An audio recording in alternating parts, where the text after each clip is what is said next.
guys, welcome back to the WODdoc Project 365, episode 524. Tonight what we're doing is working on improving hip internal rotation as well as getting a nice mobilization to the low back. It's done really simply. We adjust ourselves. We start out with our legs out in front of us just like this. What we're going to do is pick a leg to cross over the other. In this case, I'm going to start my left leg crossing over my right. I want to make sure that I get into a nice deep hip cross position, meaning I'm not going to allow my heel to fall past my knee, but rather I'm going to suck that sucker up into this nice deep hip cross position. As I lay back, my bottom hip is going to flex.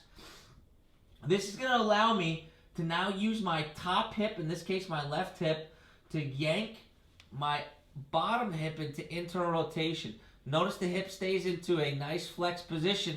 That gives me the fulcrum of where I get to pull with the top leg. So I don't want it to fall into a extended position where my knee becomes extended and my hip becomes extended, because now I have nothing to yank myself into that internally rotated position. So I work in this deep cross position, this deep hip cross position.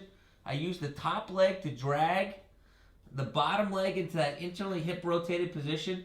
When I work on with the top torso area to keep my back glued to the ground, okay? I'm going to hang out here for 1 minute and feel that mobilization working into this bottom hip area and this lower back area.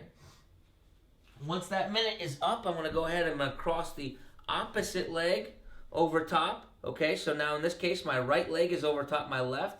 And I'm going to bring my left leg up into that hip flex position.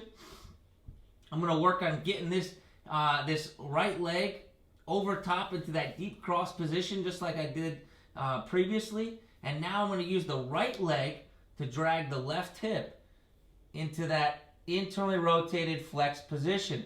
And what I'm going to feel is that nice mobilization in the left side of my lower back, as well as that vector into internal hip rotation. So the top leg is doing all the work. The bottom leg is just around for the ride, but it's important that we keep it into a hip flexed, knee flexed position. If not, we lose the vector of internal rotation. The goal of tonight is to spend 1 minute into each side. Repeat that twice, so we have 2 minutes on each leg, okay? Squat, re-squat for our test. See how that helps you out. I hope it does. And until tomorrow, we're optimizing function to optimize performance.